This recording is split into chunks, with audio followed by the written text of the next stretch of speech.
In July 2024, representatives from 9 nations gathered in Moscow for a meeting that received almost no coverage in Western financial media. The nations represented at that table, China, Russia, India, Brazil, South Africa, Iran, Saudi Arabia, the UAE, and Egypt, collectively account for approximately 42% of the world's population, 37% of global GDP, over 40% of global oil production. The subject was money, specifically the creation of a multilateral settlement system that would allow these nations to conduct trade with each other without using the US dollar. This is not speculation. The meeting occurred, the participants are documented. The stated objective is public record. What emerged from that meeting, and from subsequent technical sessions in Kazan, Shanghai, and Riyadh, is a framework for a gold-referenced settlement mechanism scheduled to begin pilot operations in August 2025. The mechanism is not a new currency. It is not a gold standard in the classical sense. It is something more subtle, a system that allows participating nations to settle trade imbalances using a unit of account partially backed by physical gold reserves held in participating central banks. For 80 years, the US dollar has served as the world's primary reserve currency. This status has provided the United States with what economists call exorbitant privilege, the ability to run persistent trade deficits, to borrow at favorable rates, and to project financial power through the centrality of the dollar in global commerce. That privilege has never been seriously challenged, until now. The question is not whether this settlement system will succeed. That remains uncertain. The question is what the attempt itself reveals about the current state of the global monetary order, and why nations representing nearly half the world's population have concluded that an alternative to dollar hegemony is worth pursuing. There is a narrative that has dominated Western financial thinking for decades. The narrative holds that the dollar's reserve status is natural, inevitable, and permanent. Challenges to dollar dominance are fantasies entertained by adversaries who lack the economic fundamentals to back their ambitions. This narrative is comforting. It is also historically naive. Reserve currencies do not maintain their status forever. They rise and they fall. And the pattern of their decline is remarkably consistent. The Dutch guilder dominated international trade in the 17th century. Its decline began when debt burden from continuous warfare exceeded productive capacity. The transition was gradual, then sudden. The British pound sterling served as the world's reserve currency from approximately 1815 to 1944. Its decline began with World War I when Britain transitioned from creditor nation to debtor. The formal end came at Bretton Woods, but the erosion had been visible for 30 years before. The pattern is consistent. Reserve currency status is a reflection of underlying economic reality. When that reality changes, when debt burdens become unsustainable, when productive capacity declines, when confidence erodes, the reserve status follows. The transition is never instantaneous. It occurs over decades. It is often invisible in its early stages, and it is typically denied by those who benefit from the existing order until undeniable. To understand what is happening now, it is necessary to understand how the current dollar system came to exist. In July 1944, representatives of 44 nations gathered at Bretton Woods. The agreement established a new international monetary order. The US dollar would serve as the anchor currency, convertible to gold at $35 per ounce. But it contained a contradiction that would eventually prove fatal. The system required the United States to maintain sufficient gold reserves to back circulating dollars. But it also required the United States to run deficits to supply the world with dollars needed for international trade. By the 1960s, the contradiction had become acute. U.S. gold reserves had declined from over 20,000 metric tons to below 10,000 tons. Foreign central banks began converting their dollar reserves to gold at an accelerating rate. The London gold pool collapsed in 1968. 3 years later, President Nixon suspended the convertibility of dollars to gold. The word used was temporary. It has now been 53 years. What replaced Bretton Woods was a system based entirely on confidence. The dollar's value became a function of trust. Trust in U.S. institutions, trust in U.S. economic management. This system has survived for 5 decades, but it has survived through arrangements that are now fraying. The first arrangement was the petrodollar system. In 1974, the United States reached an agreement with Saudi Arabia. Saudi Arabia would price its oil exclusively in dollars. In return, the United States would provide military protection. Any nation wishing to purchase oil needed dollars. This created persistent global demand independent of the U.S. domestic economy. In 2023, Saudi Arabia announced it was open to settling oil trades in currencies other than the dollar. China and Saudi Arabia subsequently conducted oil transactions settled in yuan. Brazil and China announced they would settle trade in local currencies. These are not theoretical discussions, these are transactions that have occurred. The second arrangement was the treasury market as global reserve asset. Foreign central banks accumulated dollars and stored them in U.S. Treasury securities. For decades, this worked.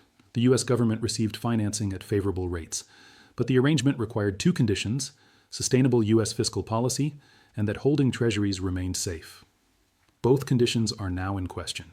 U.S. federal debt has exceeded $35 trillion. Annual interest payments now exceed $1 trillion, larger than the defense budget. Meanwhile, the freezing of Russian central bank reserves demonstrated that holding dollar reserves carries political risk. Assets assumed to be safe can be frozen by political decision.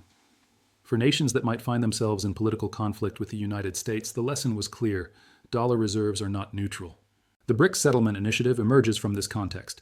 The participating nations share a common interest: reducing dependence on a monetary system controlled by a single nation whose policies they cannot influence. China holds over $3 trillion in reserves. If relations with the United States deteriorate, those reserves become a vulnerability. Russia experienced this directly. Approximately $300 billion in Russian reserves were frozen. Russia cannot access them. Saudi Arabia, the UAE, and other Gulf states have watched carefully. Their dollar reserves are held in the same system that froze Russian assets. The settlement mechanism addresses these concerns through a specific architecture. Trade between participating nations would be settled in local currencies. At the end of each settlement period, imbalances would be cleared through a central mechanism. These credits and debits would be denominated in a unit of account partially referenced to gold held in participating central banks. The gold reference provides an anchor not controlled by any single participant. It creates a measure of value that cannot be printed, debased, or frozen by political decision. Gold, the monetary asset officially marginalized 50 years ago, would re-enter international monetary architecture, not as circulating medium, but as a neutral anchor in a system designed to reduce dependence on the dollar. There is historical precedent for what the BRICS nations are attempting. The transition from sterling to dollar dominance unfolded over 3 decades, from 1914 to 1944. Both currencies circulated as reserves. The transition was gradual, contested, and uncertain until the very end. Several factors drove the transition. Britain's debt burden exceeded its productive capacity. The creditor-debtor relationship reversed. Confidence in sterling eroded gradually, then suddenly. Reserve currency transitions are driven by fundamental factors: debt levels, productive capacity, creditor-debtor dynamics, not by announcements. The formal transition typically lags the underlying shift by years. The question is whether we are now in the early stages of such a transition. The obstacles facing the BRICS initiative are substantial. The participating nations do not share a common political system or values. China and India have an active border dispute. Saudi Arabia and Iran were adversaries until recently. There are technical obstacles. The yuan is not freely convertible. The gold reserves are not audited to common standards. And the network effects favoring the dollar are powerful. The dollar's dominance is self-reinforcing. These obstacles may prove insurmountable. The BRICS settlement system may launch and fail within months, but the attempt itself is significant. It reveals that nations representing a substantial portion of global economic activity have concluded that the costs of dollar dependence now outweigh the benefits. It reveals that the freezing of Russian reserves crossed a threshold. It reveals that the search for alternatives has moved from academic discussion to operational planning. The response from Western institutions has been notably muted. There has been no major policy address acknowledging the challenge. There have been no significant reforms proposed. This silence is informative. When a challenge is not serious, it can be dismissed openly. When a challenge is serious and available responses are inadequate, silence is often the result. The United States cannot easily address the concerns driving the BRICS initiative. It cannot undo the freezing of Russian reserves. It cannot guarantee that reserves held by other nations will never be frozen. It cannot reduce its debt trajectory without politically unacceptable measures. Hope is not a strategy. And the factors driving the initiative, debt levels, weaponization of the financial system, loss of confidence, are not diminishing. They are intensifying. Gold's role in the emerging architecture deserves attention. In a system involving nations that do not fully trust each other, a neutral anchor is valuable. Gold provides that anchor. It cannot be printed. Its supply is constrained by geology, not policy.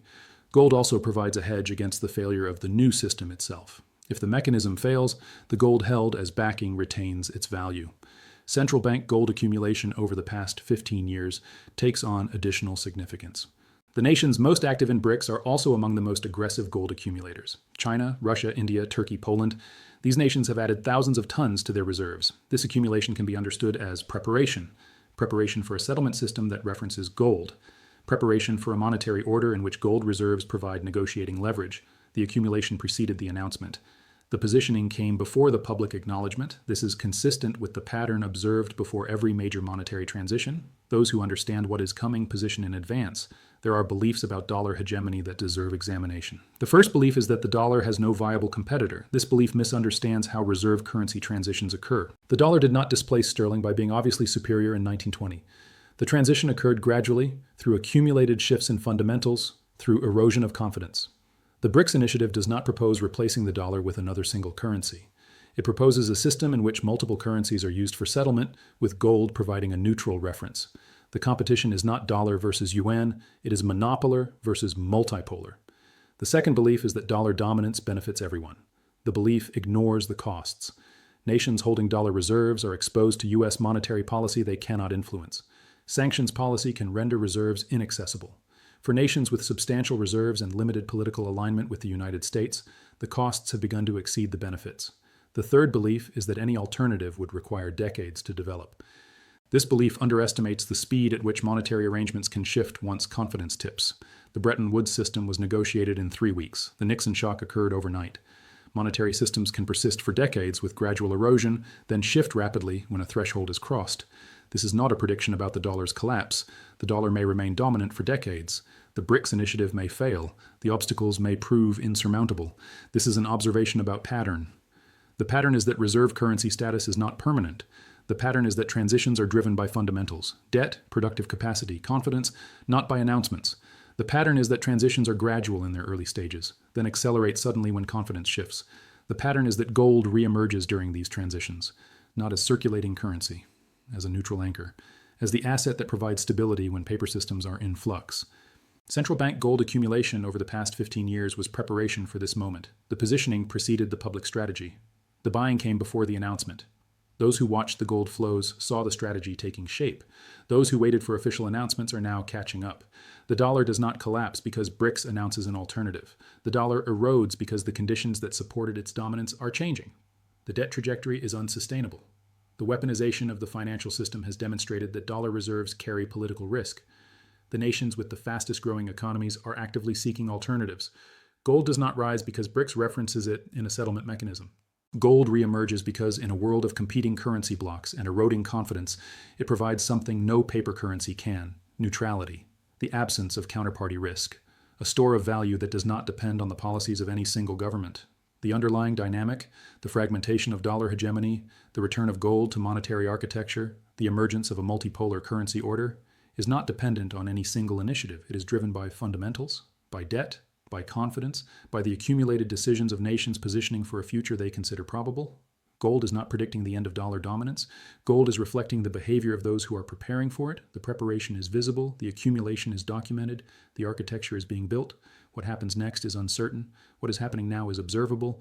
For those watching the signals rather than waiting for the announcements,